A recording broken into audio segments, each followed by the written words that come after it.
Olá, seja muito bem-vindo ao Business, a sua revista eletrônica de negócios. Aqui você vai conferir. Saiba como a Netflix alcançou o melhor trimestre da história.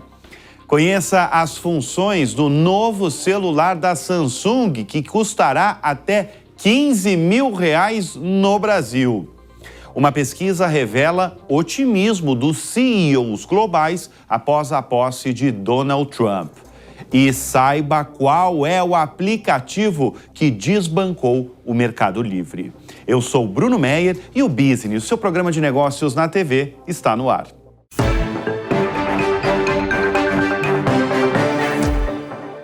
O aplicativo chinês Temu ultrapassou o argentino Mercado Livre no Brasil e chegou a 39 milhões de usuários mensais em dezembro. Com esse número que eu acabo de falar, a Temu se torna a segunda maior plataforma de vendas online no país.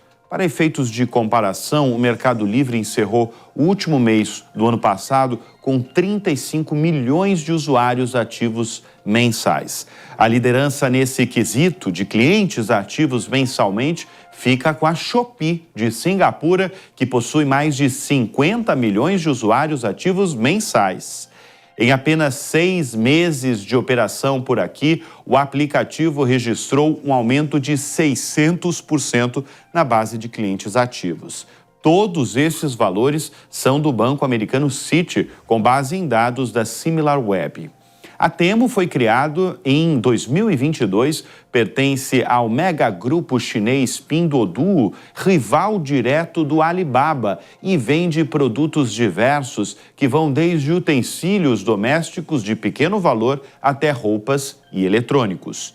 Em julho, com apenas 2 meses de operação no Brasil, a plataforma superou o número de usuários ativos das Casas Bahia e da Amazon. A loja virtual chinesa liderou o número de downloads de aplicativos, alcançando 3 milhões e 900 mil em seu 6º mês de operação. O número superou com folga a segunda plataforma mais baixada, a Shopee, que registrou 2 milhões e 500 mil downloads. E a Samsung anunciou na última semana o Galaxy S25, o mais novo smartphone da gigante sul-coreana. A nova linha estará disponível em 3 modelos com preços que variam entre R$ 6.999 e vai chegar, prepare-se, a até R$ 14.999 no Brasil. Por R$1 não é R$15 mil. Quais são as novidades? As novidades são algumas.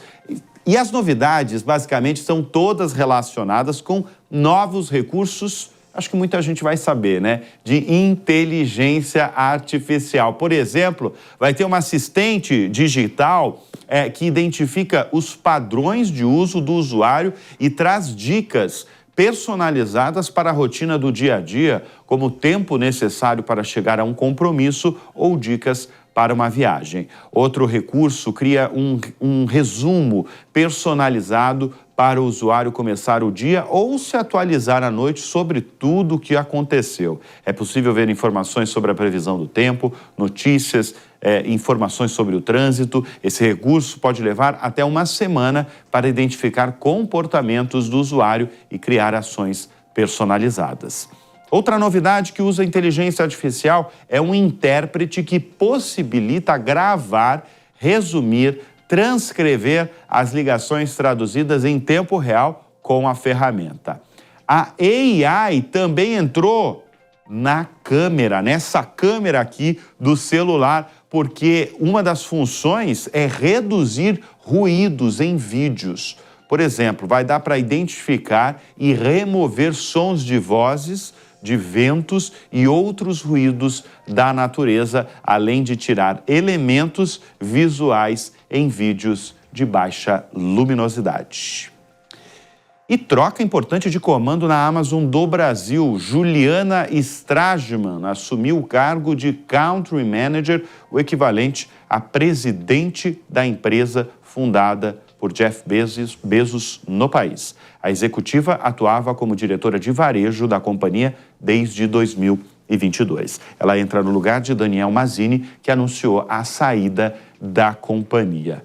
Essa mudança na operação brasileira acende um alerta na necessidade de alterar o rumo das estratégias no mercado brasileiro, que anda cheio de competidores. Vocês viram que eu abri o programa falando que a Temo já passou o Mercado Livre, né? Agora, o maior deles, o maior competidor da Amazon é justamente o Mercado Livre, que nasceu na Argentina, está em 19 países, mas ganha dinheiro mesmo no Brasil. Mas a dificuldade não vem só de um concorrente. As plataformas asiáticas avançam. A Shopee de Singapura passou a Amazon e a Magazine Luiza e é atualmente a segunda maior empresa online no Brasil em acessos de clientes via aplicativo e computadores. Esses dados são de até outubro, de uma agência Conversion. Em um comunicado, a Amazon diz que mudanças são parte do negócio e abre aspas, nós estamos confiantes que seguiremos entregando resultados excepcionais para clientes de todo o Brasil, fecha aspas. Falando ainda de Amazon, a Amazon resolveu paralisar o sistema de entregas via drone. Essa medida foi anunciada após 2 modelos usados pela empresa de logística caírem durante os testes em dias de chuva.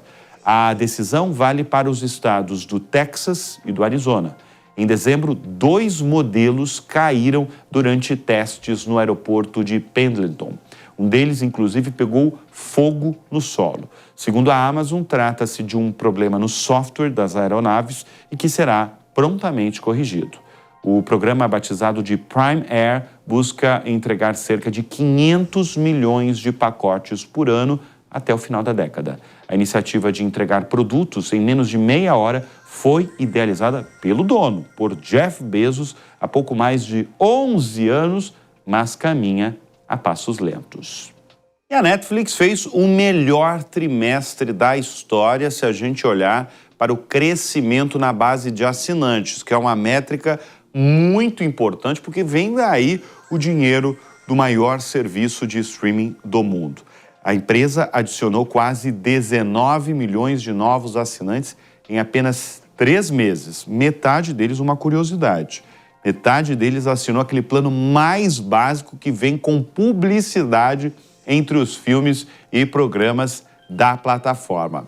A companhia surpreendeu ainda nos lucros do trimestre. A gente tem os detalhes aqui no telão do business, dos lucros, aí, o lucro da Netflix. Eu estou falando só do 4º trimestre, tá? Do 4º trimestre de 2024, em apenas 3 meses, um lucro de 1 bilhão e 860 milhões de dólares. Lembra que eu falei da métrica dos assinantes? Adicionou quase 19 milhões em apenas 3 meses. Com isso, a Netflix tem hoje no mundo 301 milhões e 600 mil assinantes nos países em que ela está instalada, inclusive no Brasil, isso no mundo é importantíssimo. Eu lembro quando eu falava aqui no Business dos 200 milhões. Em 2025, a gente já está em 300 milhões de assinantes, uma alta muito expressiva de 15,9%.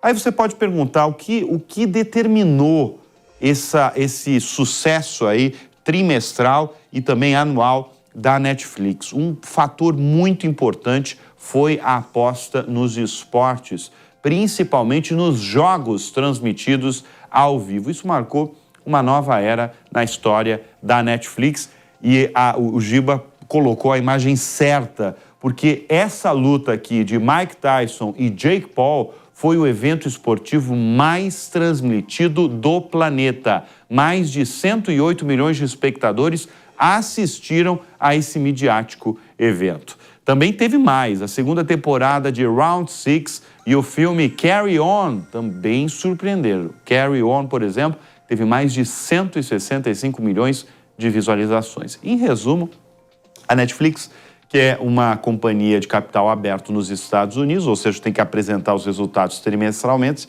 apresentou números muito fortes que superaram todas as estimativas do mercado financeiro. E o retorno de Donald Trump para a Casa Branca animou boa parte dos líderes empresariais no mundo. Ao menos é a conclusão de uma pesquisa comandada pela consultoria PwC e lançada no Fórum Econômico Mundial de Davos. Com a volta de Donald Trump, 58% dos CEOs globais acreditam na aceleração do crescimento econômico nos próximos 12 meses. Se fizer uma rápida comparação com a mesma pesquisa do ano passado, apenas 38% dos entrevistados apostavam num ritmo mais acelerado da economia. Este ano, o anúncio da pesquisa realizada há 28 anos, no encontro que reúne a elite econômica planetária nos Alpes suíços, coincidiu com a posse de Donald Trump em Washington.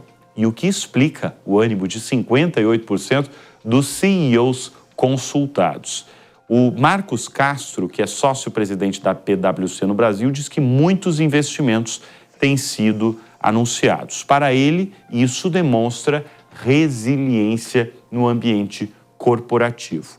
O executivo disse ainda que tensões geopolíticas que o mundo vive desde 2022, como a invasão da Ucrânia pela Rússia, não são mais novidade. E a gente fala com uma certa frequência aqui no business de carros voadores, parece que eles estão chegando, se prepare que eles estão chegando, porque o modelo da chinesa Xpeng deve começar a operar já em 2026. A empresa apresentou o veículo durante a feira CES 2025 em Las Vegas, nos Estados Unidos. O veículo, esse daqui que vocês estão vendo, parece o Cybertruck do Elon Musk, da Tesla. É uma minivan de 6 rodas que combina uma nave-mãe com um módulo aéreo. Tá aí, olha. Tá aí o veículo chinês. São 6 motores dobráveis, um cockpit panorâmico e também modos de voo manual e também autônomo. O carro voador da Xpeng já está disponível para compras no valor de $280 mil. Segundo a empresa, já foram feitos 3 mil pedidos e as primeiras entregas devem acontecer já no próximo ano. Aliás, é uma coincidência, porque o modelo da Embraer, da Eve, que está sendo fabricado aqui no Brasil, também tem uma encomenda de 2.800 a 3 mil pedidos da mesma forma que essa empresa chinesa. E em meio à polêmica envolvendo o governo dos Estados Unidos e o TikTok, o aplicativo parece ter ganhado uma sobrevida. Isso porque logo após a posse, Donald Trump, agora presidente, assinou uma ordem para manter o TikTok em operação por mais 75 dias em território americano. A ByteDance, que é a dona do TikTok, deveria encontrar um comprador até o dia 19 de janeiro no país ou seria banida. Vale lembrar que o CEO da ByteDance, Shou-Sin Chow, marcou presença na cerimônia de posse de Donald Trump. O TikTok possui 170 milhões de usuários somente nos Estados Unidos e foi acusado pelo governo Biden de conspirar a favor da China. E o Business vai dar uma breve pausa e volta em instantes.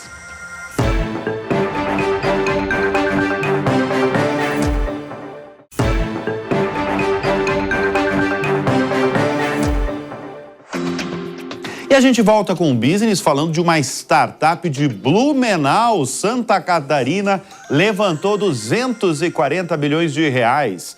Essa startup se chama Paytrack e é focada na gestão de viagens e despesas corporativas. A rodada Série B foi feita apenas com a Riverwood, que é uma gestora de Venture Capital de São Francisco, que no Brasil já investiu no Quinto Andar, na Vertex, na CRM Bônus e na Pet Love. Nós vamos conversar neste momento com Pedro Góes, o CEO da Paytrack. Pedro, obrigado pela presença aqui no Business, parabéns aí pela pela trajetória, por comandar toda essa equipe, parabéns pelo casal fundador. E eu gostaria que você falasse para o nosso público do business, esse valor levantado aí de 240 milhões de reais será direcionado para o quê? Quais são os planos? Bacana, Bruno. Bom, primeiramente, obrigado pelo convite, né? Como você falou, esse valor de 240 milhões de aporte, ele é um valor recorde, é empresa de tecnologia para gestão de despesas e viagens corporativas aqui na América Latina, né? E ele vem consolidar, vamos dizer assim, um caminho de crescimento e de entrega de valor que a Paytrack já realiza há muitos anos. Então, hoje nós já atendemos as principais empresas do Brasil em diversos segmentos, né, de transporte, a saúde, a indústria pesada, a indústria química, empresas que também têm operações fora do Brasil e usam o Paytrack para gestão de viagens. E com esse aporte a gente vai poder expandir o nosso time comercial, expandir a nossa presença comercial nas principais capitais do Brasil, evoluir o nosso produto, principalmente olhando para meios de pagamentos e como que acontece a integração desses pagamentos com a viagem, com a despesa corporativa. E, por último, também iniciar aqui um projeto, uma visão que a gente tem até de internacionalização da companhia. Então, de forma resumida e breve, são algumas das iniciativas que a gente tem aqui no nosso pipeline para poder utilizar esse recurso e seguir crescendo aí de forma acelerada nos próximos anos. Ô Pedro, como anda esse mercado de viagens corporativos? Porque a gente tem acompanhado viagens comuns das pessoas e a gente vê que tem um impacto, por exemplo, o dólar acima de 6, existe um impacto, né? No setor corporativo, de viagens corporativas, tem um impacto, tem mexido, como é que tá? Perfeito. Pô, excelente pergunta. A gente percebe, nos últimos anos, um aumento de preços, né, nas passagens e na hotelaria, isso pressionado pela dolarização, próprio fato, por exemplo, na aviação, dos combustíveis estarem muito atrelados ao dólar, acaba impactando e gerando esse aumento, né, que chega de 10% a 20% ano contra ano nos últimos anos, e acaba pressionando as empresas a serem mais exigentes no controle da viagem. Então, é claro que acaba sendo um cenário até positivo por uma solução como a Paytrack, porque é justamente isso que a gente faz, a gente dá gestão para que a empresa possa cuidar melhor do recurso dela. Então, que ela garanta que aquela viagem vai ser comprada com antecedência, que ela está respeitando as políticas, que as regras de reembolso e de adiantamento estão claras para o colaborador. Então, uma série de condições para que a empresa possa, de alguma forma, escapar desse aumento que tem ocorrido recentemente aí no mercado de turismo corporativo e de lazer também, né? Quem está viajando também aí a passeio está sentindo um pouco no bolso esse impacto. Ô Pedro, quando eu falo desse universo de startups, eu gosto sempre de perguntar para os CEOs e para os fundadores como nasceu a empresa, né? Porque quando nasce uma empresa, quando nasce uma startup, a gente certamente está falando de dores de um setor que talvez não é atendido de alguma forma. Qual foi a dor do mercado que o casal fundador, eu quero até que você fale o nome deles, porque os empreendedores brasileiros precisam ser evidenciados. Quais foram as dores do mercado que eles perceberam ao fundar a startup? Perfeito. Vale muito a pena citá-los, né? A Daniela Amaro e o Edson Gonçalves, são aqui de Blumenau, Santa Catarina. Então, há 8 anos atrás, eles perceberam essas dores que eu já vou comentar e fundaram a empresa. E, realmente, o empreendedor, ele é um ser, um bicho, aí, no melhor dos sentidos, diferente. Ele é um cara incansável, corajoso, explorador, tomador de risco. Eu acabei chegando aqui no negócio 2 anos depois, então eu estou há 6 anos na empresa, mas eu tenho a felicidade de, há 6 anos, estar junto deles e poder aprender, absorver esse conhecimento, esse espírito, né, dessa jornada tão edificante que é construir um negócio do zero, né, e chegar aí nos patamares que a gente tem chego. Então, realmente vale essa menção ao empreendedor brasileiro, em especial a esses dois que eu conheço e admiro muito. Falando da dor do mercado, Na sua pergunta anterior, eu respondi uma parte do que está acontecendo com o mercado, do pressionamento de preços e que isso impacta na busca por controle. E o que acontece de forma até mais ampla é a percepção do mercado de viagem corporativa como em transformação, uma grande digitalização. Então, essa foi a dor que foi percebida há 8 anos atrás, quando o Edson e a Dani começaram a perceber que a viagem corporativa estava muito fragmentada.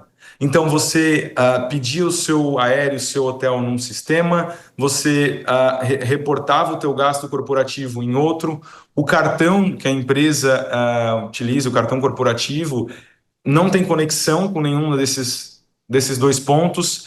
Se a empresa dá um adiantamento ao colaborador, isso cai na conta do colaborador, o que envolve um risco jurídico.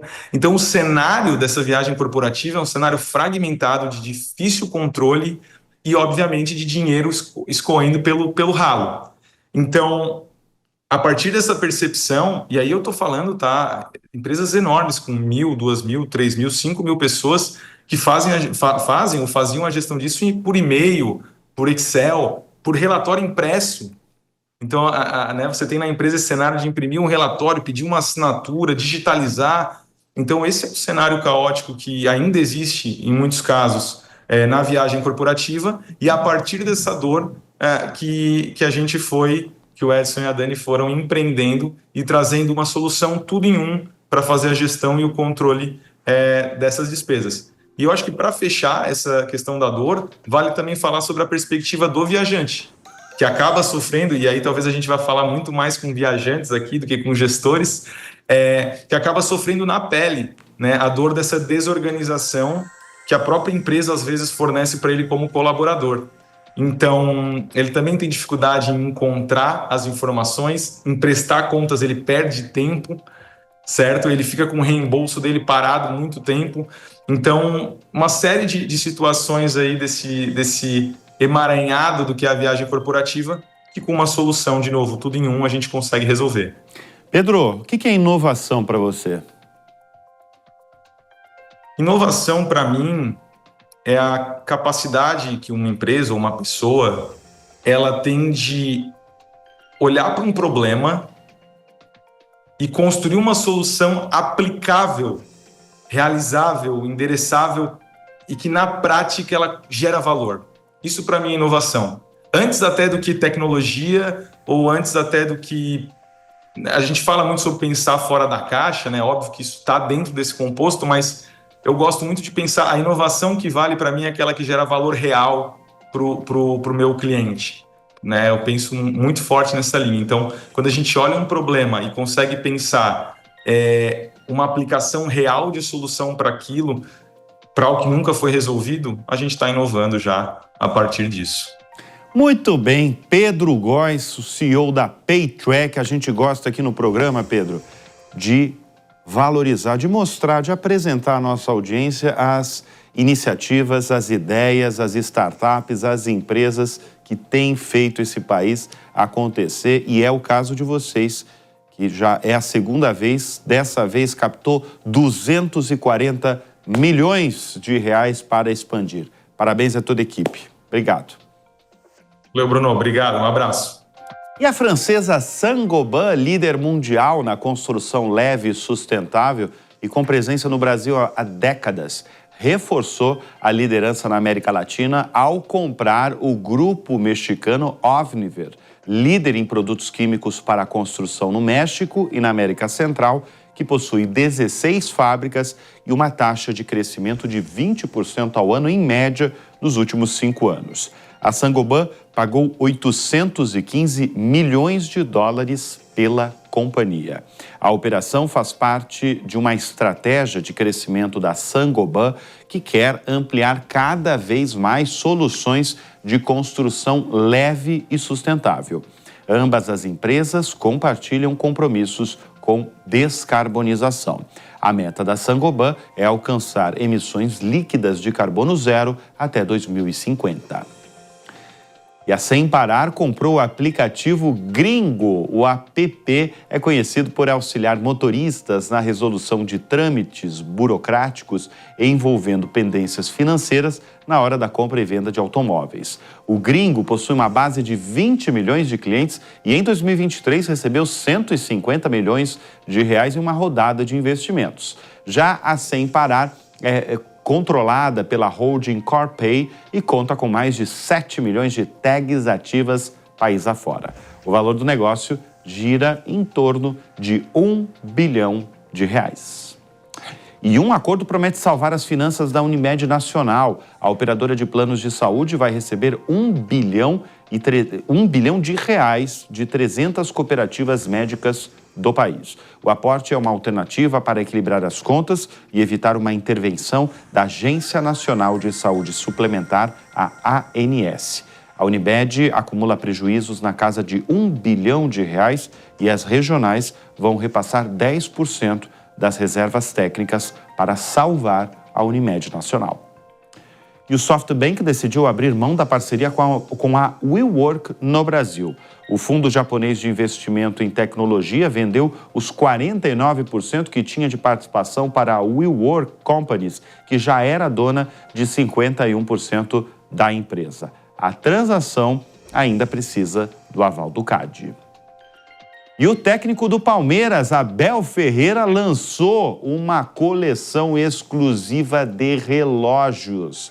As peças desenvolvidas em parceria com a Magno fazem parte da coleção One by Abel Ferreira e traz aí o autógrafo do técnico e a célebre frase: cabeça fria, coração quente. O visor é na cor verde e a palavra One em vermelho e dourado. Enquanto a caixa se apresenta em aço dourado e pulseira de couro marrom. Serão 500 unidades vendidas pelo preço de R$ 3.499. E com essa notícia vinda do esporte, que tem negócio aí no meio também, o Business vai ficando por aqui. Eu sempre reforço que o nosso encontro é aos sábados, às 15h. Eu tenho um convite para você. Se você quiser ter conteúdos exclusivos aqui da Jovem Pan, como, por exemplo, vídeos de todos os nossos comentaristas, vídeos exclusivos, entra lá, tá aqui para vocês, www.jovempan.com.br e assine. Espero que vocês tenham gostado dessa edição aqui do Business. Quero desejar a todos um ótimo fim de semana e aquilo que eu sempre falo para todo mundo. Além de um ótimo final de semana, espero que você tenha bons negócios no radar. Até semana que vem.